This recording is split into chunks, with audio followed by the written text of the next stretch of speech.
10 సంవత్సరాలుగా కేంద్రం మనకిచ్చిన విభజన హామీలలో ఎన్ని నెరవేర్చుకోగలిగాం? మరి ఇంకా ఎన్ని నెరవేర్చుకోవాల్సి ఉంది? కనీసం ఒక్కటైనా నెరవేర్చుకోగలిగామా? మరి అన్ని విభజన హామీలు పెండింగ్లో పెట్టుకొని ఇంతమంది ఎంపీలు 25 మంది లోక్సభ ఎంపీలు ఉన్నారు ఆంధ్ర రాష్ట్రానికి సంబంధించి, 11 మంది రాజ్యసభ ఎంపీలు ఉన్నారు ఆంధ్ర రాష్ట్రానికి సంబంధించి. మరి ఇంతమంది ఎంపీలు ఆంధ్ర రాష్ట్రానికి 10 సంవత్సరాలుగా ఉండి కూడా ఏమి సాధించినట్టు? పేరుకు మాత్రమే వైసీపీ అయినా జనసేన అయినా టీడీపీ అయినా పేరుకు మాత్రమే వీళ్ళు ఈ పార్టీలకు సంబంధించిన ఎంపీలు, కానీ నిజానికి వాస్తవానికి వీళ్ళందరూ కూడా బీజేపీ ఎంపీలుగానే వ్యవహరిస్తున్నారు. బీజేపీ పార్టీకి ఎక్కడ ఏ బిల్లుకు ఏ మద్దతు ఇవ్వాలన్నా వాళ్ళు ఇంకా అడగక ముందే బీజేపీ పార్టీ వీళ్ళే ముందే మేం సిద్ధం అన్నట్టుగా ప్రతి బిల్లుకు ఆమోదం తెలుపుతున్నారు. అందుకు ప్రతిఫలంగా మన రాష్ట్రానికి సంబంధించి కనీసం విభజన హామీలలో ఏ ఒక్కటైనా మనం ఇప్పటి వరకు అయినా నెరవేర్చుకోగలిగామా? ఎందుకని ఇంతమంది ఎంపీలు ఉండి కూడా ఏ పార్టీకి ఆ పార్టీ వాళ్ళ స్వప్రయోజనాలు చూసుకుంటున్నారు, మోడీ మెప్పు పొందాలని చూస్తున్నారు. ఇన్ ద ప్రాసెస్ ఆంధ్ర రాష్ట్ర ప్రజల ప్రయోజనాలను తాకట్టు పెడుతున్నారు. ఎందుకని? ఆంధ్ర రాష్ట్రానికి సంబంధించి ఇంతమంది ఎంపీలు ఉండి కూడా 10 సంవత్సరాలు అయింది మన రాష్ట్రం ఏర్పడి, 11 సంవత్సరాలు అయింది యాక్చువల్లీ మన రాష్ట్రం ఏర్పడి. మరి మనం ఏం సాధించుకున్నట్టు? చంద్రబాబు గారు ముఖ్యమంత్రిగా ఉన్నా అదే బీజేపీతో పొత్తు పెట్టుకున్నారు. జగన్మోహన్ రెడ్డి గారు ముఖ్యమంత్రిగా ఉన్నా జగన్మోహన్ రెడ్డి గారు అక్రమ పొత్తు పెట్టుకున్నారు. బహిరంగంగా ఆ పొత్తులు కనిపించినా కనిపించకపోయినా వీళ్ళందరూ కూడా తొత్తులే. బీజేపీ పార్టీకి తొత్తులుగా మారారు. బీజేపీ పార్టీకి ఆంధ్ర రాష్ట్ర ఎంపీలు ఏ పార్టీకి చెందిన వారైనా కూడా ఈరోజు రబ్బర్ స్టాంపుల్లా మారిపోయారు. బీజేపీ చేతిలో కీలు బొమ్మల్లా మారిపోయారు. ఒక్కటంటే ఒక్క విభజన హామీ గురించి కూడా ఒక్క పార్టీకి చెందిన ఒక్క ఎంపీ కూడా మాట్లాడడం లేదు అంటే మీకు ఎందుకు ఓట్లేసినట్టు? ప్రజలు మిమ్మల్ని ఎందుకు గెలిపించినట్టు? మీరు ఢిల్లీ వరకు పార్లమెంటుకు ఎందుకు వెళ్తున్నట్టు? ఎందుకు హాజరవుతున్నట్టు? ఒకసారి ప్రశ్నించుకోవాల్సిన అవసరం ఉంది. ప్రత్యేక హోదా ఎంత ముఖ్యమో మిగతా రాష్ట్రాలకు వచ్చిన రాష్ట్రాలు ప్రత్యేక హోదాతో వేల కొద్ది పరిశ్రమలు వచ్చాయి.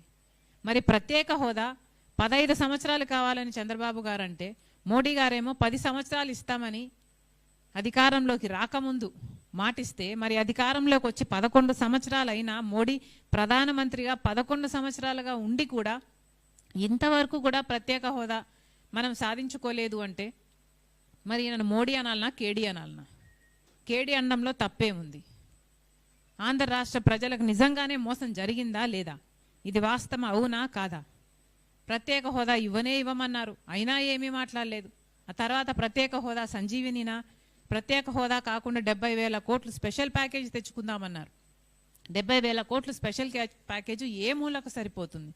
అసలు మనకు అన్ని వేల పరిశ్రమలు వస్తే, అన్ని బిడ్డలకు అన్ని ఉద్యోగాలు వస్తే, మనకు జరిగే అభివృద్ధి ప్రత్యేక హోదాతో అయితే కనీసం 5 లక్షల కోట్ల విలువ చేసే లాభం ఉంటుందని ఆ రోజుల్లోనే అంచనా వేశారు.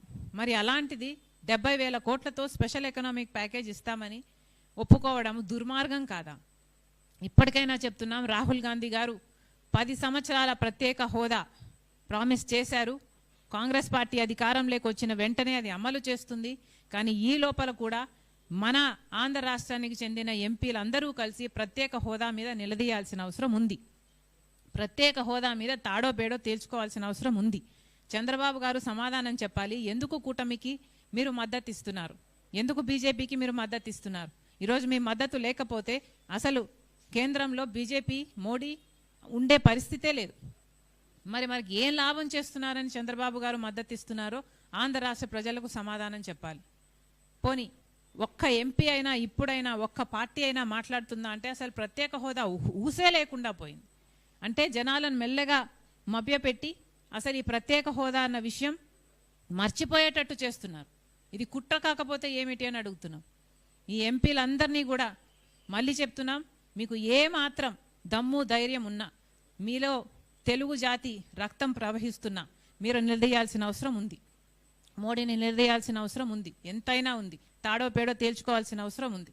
ఒక ప్రత్యేక హోదా గురించి అట్లా అంత అన్యాయం చేస్తున్నా మాట్లాడటం లేదు. ఇక పోలవరం చూస్తే మొన్న పార్లమెంటులో 41 మీటర్లకే కుదిస్తూ కొన్ని నిధులు విడుదల చేస్తున్నామని చెప్తే కనీసం ఒక్క ఎంపీ అయినా, ఒక్క పార్టీకి చెందిన ఒక్క ఎంపీ అయినా మాకు 41 మీటర్లలో కాదు 45 మీటర్లలోనే పోలవరం కావాలి, అలా అయితేనే ఇది గ్రావిటీ బేస్డ్ ప్రాజెక్ట్ అవుతుంది అని ఒక్కరైనా మాట్లాడారా?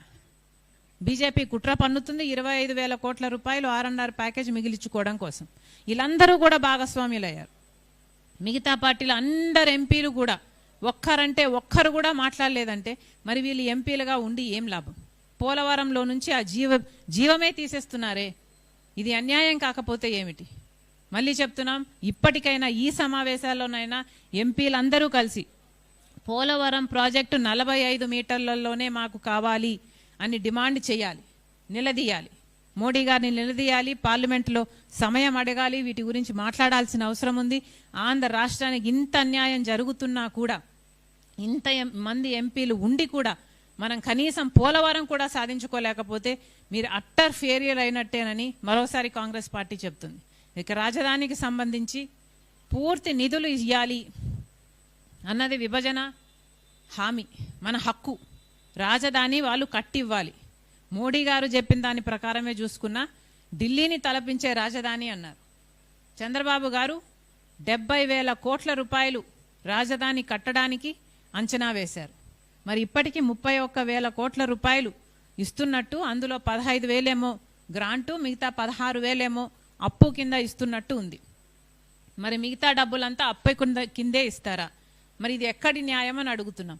మాకు రాజధాని కట్టియాలి అన్నది మా హక్కు అయితే, మీరు మాకు చేసిన ఒప్పందం అయితే, అది హామీ అయితే, మరి అలాంటప్పుడు మాకు అప్పులు ఎందుకు ఇస్తున్నారు? అప్పులు ఇస్తున్నారు అంటే ఏమిటి అర్థం? మళ్ళీ భావితరాల మీద ఈ అప్పు తీర్చుకోవాల్సిన అవసరం ఉంది, వడ్డీ కట్టాల్సిన అవసరం ఉంది. ఇవన్నీ మాకు అవసరమా?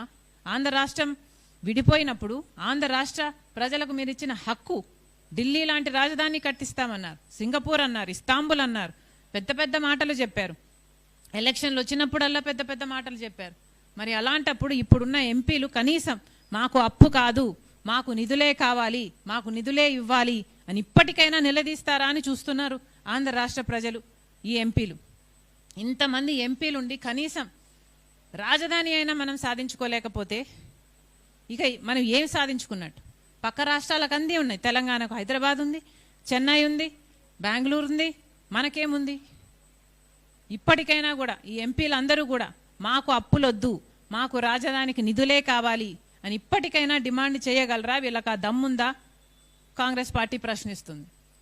మిగతా విభజన హామీలు అన్నీ కూడా అలాగే ఉన్నాయి. ఒక్కటంటే ఒక్కటి కూడా. దుగ్గరాజపట్నం పోర్ట్ అన్నారు, దానికి 8,000 కోట్ల రూపాయలు ఇవ్వాల్సి ఉంది. ఎవరూ మాట్లాడటం లేదు, ఎవరూ అలగడం లేదు. ఇక వాళ్ళు ఇస్తారా? ఆ పోర్ట్ కట్టిస్తారా మనకు? కడప స్టీల్ ఫ్యాక్టరీ ఉంది. కడప స్టీల్ ఫ్యాక్టరీకి సంబంధించి సెయిలులో వినీలం, సెయిలే ఒక స్టీల్ ఫ్యాక్టరీ పెట్టాలి అన్నది విభజన హామీ అయితే దాని గురించి ఎవరూ మాట్లాడటం లేదు. అసలు సెయిలే ఒక ఫ్యాక్టరీ పెడితే అదొక పబ్లిక్ సెక్టర్ యూనిట్ అయితే అది కూడా ఒక విశాఖపట్నం స్టీల్ లాగా రాయలసీమకు తలమానికం కావచ్చు, కానీ దాని గురించి మాట్లాడటం లేదు. ఇప్పుడు జిందాల్ అంట, ఇంకో ప్రైవేట్ అంట, వీళ్ళు కడతారట. అది కూడా ఎప్పుడు కడతారో తెలియదు. ఇప్పుడున్న పరిస్థితులు అయితే 2 ముఖ్యమంత్రులు మారారు, 4 సార్లు దానికి శంకుస్థాపనలు అయ్యాయి, కానీ ఇప్పటి వరకు కూడా మట్టి ఎత్తి పోసింది లేదు.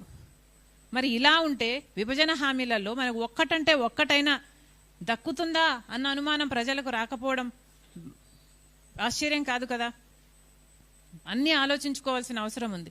ఇంతేకాదు, ఉత్తరాంధ్రకి, రాయలసీమకి స్పెషల్ ఎకనామిక్ ప్యాకేజ్ అన్నారు. అంటే కనీసం 25,000 కోట్ల రూపాయలు ఒక్కొక్క దానికి ఇచ్చిన 50,000 కోట్ల రూపాయలు ఆ 2 ప్రాంతాలకు కేటాయించాల్సి ఉంటే కనీసం 10వ వంతైనా చేశారా? ఇప్పటి వరకు 10 సంవత్సరాలుగా 1,500 కోట్ల రూపాయలు మాత్రమే ఇచ్చారు.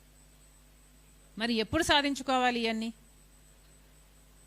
చెన్నై, విశాఖపట్నం ఇండస్ట్రియల్ జోన్ అన్నారు, దానికి సంబంధించి చూస్తే కనీసం ఒక్క ఇండస్ట్రియల్ కారిడార్ అన్నారు, ఒక్క ఇండస్ట్రీ అయినా వచ్చిందా? రైల్వే జోన్ అన్నారు, అదుగో ఇదిగో అని చెప్తున్నారు. ఒక్కటంటే ఒక్కటి కూడా విభజన హామీలలో నెరవేర్చుకోలేకపోయాము అంటే మరి ఇది ఎంపీల ఫెయిలియర్ కాకపోతే ఏమిటి అని అడుగుతున్నాం. మరొకసారి డిమాండ్ చేస్తుంది కాంగ్రెస్ పార్టీ, పార్లమెంట్ జరుగుతుంది. ఆంధ్ర రాష్ట్రానికి చెందిన ఎంపీలు లేరని కారు కదా. 25 మంది లోక్సభకు, 11 మంది రాజ్యసభకు ఉన్నారు. మరి వీళ్ళంతా ఏం చేస్తున్నారు?